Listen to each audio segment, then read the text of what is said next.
Time for in-depth, real talk, Real ID and the DMV. The deadline to have a Real ID to fly was supposed to be Wednesday, but the TSA relaxed that, meaning that you can still technically fly without one. Regardless, you should still get one because you never know when they might stop this gentle parenting. And that's one of the reasons the DMV lines are so insane. People are flocking to get Real IDs and everything else you need from the DMV. So what can you do? We asked for your questions and your advice. Do you have any special moves that have worked for you, that have helped you to get a spot in line? It brings us to a new segment called 7 p.m. Hacks. Hi-ya! Hi-ya! Let's start with getting an appointment, because lots of you seem to think you have the secret sauce to getting one. And if you look online right now, there isn't a single available appointment anywhere in the state for the next 3 months, which is as far out as you can book one. So let's look at a few of your hacks. In fact, why don't we play a little game? Who do you think is right? Hit the music. Let's start with A, from Jeff. He said, log on at 7:55 a.m. and refresh the page until 8 when the new appointments go up. B, from Linda. She said, appointments are released at 10 p.m. I went on at 10:01 and got one. C, from Mario. She said, log in at 12:30 a.m. when the system releases appointments. And D, from Martin. He said the system resets everything at midnight. Who do you think is right? Side note, who needs Jeopardy? For the answer, I went to Marty Homan from the DMV so that you can know once and for all when to look for new appointments. A couple of them are close. And every day just after midnight is when those new appointments for the new 90th day out drop. So that is true.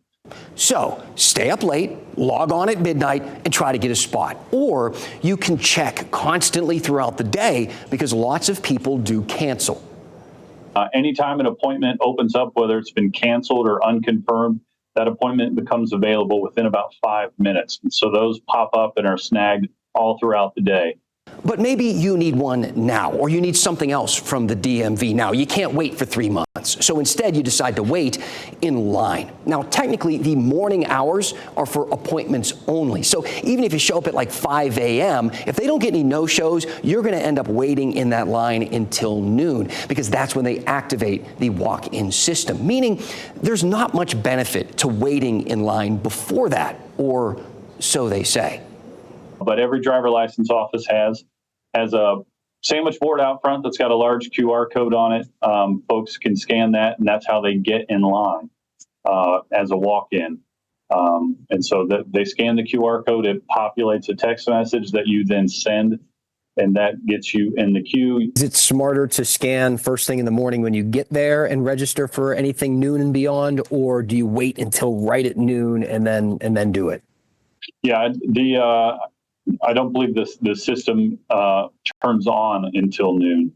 I have a coworker who did this twice in the past few days, and it worked both times. But I will offer you this caveat, because I know someone who went to the office in Clayton yesterday and today, and this is what the line looked like. She told me that the QR code wasn't out front. Instead, the workers kept it inside and came out at noon to offer those scans to the people in the front of the line, meaning the people who got there early got rewarded for it, unless they were there for something other than Real ID.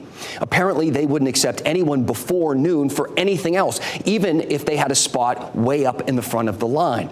If that's a statewide rule, no one told me. So it kind of sounds like some offices are just doing their own thing, at least in that case.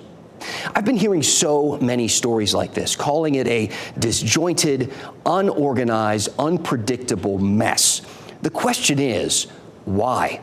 I've moved a lot for work: West Virginia, Ohio, Florida, California, Texas, Oregon, and now North Carolina. And I have never seen a DMV so overwhelmed. But again, why? The population's grown by 2.5 million over the last 2 decades, and the number of examiners hasn't kept up with that growth. And so we're really stretched to try to meet all of the need that we're seeing. You have to remember, North Carolina is exploding. It's one of the fastest growing states in the country, and our part of the state is driving that growth. There are hundreds of people moving here every single day. From 2020 to 2024, Wake County was the third fastest growing county, larger than 1 million people in the entire country, and Mecklenburg County was number 5. And it's created a storm that the DMV describes like this: booming population, teens who must come at least 3 times in 2 years to become drivers, and that 15% of people are making appointments for things they can do online. So what can the DMV do about this? Almost nothing, actually. Now, they are adding more hours, but we're going to get to that in just a minute, because the real power lies in the legislature. You got House Bill 821 that's currently in committee. This would add 2 years to your expiration dates, which could help lighten up renewal requests. Then you got House Bill 584. That would temporarily reduce teen driver's permits from 9 months to 6 months, though I'm not really sure how that would help. They've been authorizing these DMV kiosks as well, where you can essentially do the same stuff that you can do online. Those launched a few months ago, but there's less than 10 of them in the entire state. The DMV knows this is a problem, so here's what they think will help. They're asking lawmakers for 60 more people to fill the current workstations. That's right, they have workstations right now that sit empty because they don't have enough full-time employees. They also want 24 new positions to help open 2 new offices and 1 expanded office. None of that has been approved. All the DMV can do, really, is work with what they got, and they are working people hard. 92 offices are now open for 10 hours a day. And on May 31st, they're going to start offering some Saturday appointments. That means many workers will be working 54-hour weeks at the DMV. We have a lot of really great people that are getting pretty worn out. I mean, working with the public can be very, very demanding. We've had instances over the last few months where our employees have been assaulted for different things that are outside of their control. They just happen to be the one delivering the message or sharing the information that somebody might not like. I know that this process is frustrating for a lot of you, but let's remember that. Be kind to people. Treat them well. And let me know if you have any questions. I have a few more questions that are going to go in the mailbag on Monday, and trust me, they are doozies. Keep them coming. Dan at WRAL.com. Tell me what's on your mind, and we'll go in depth.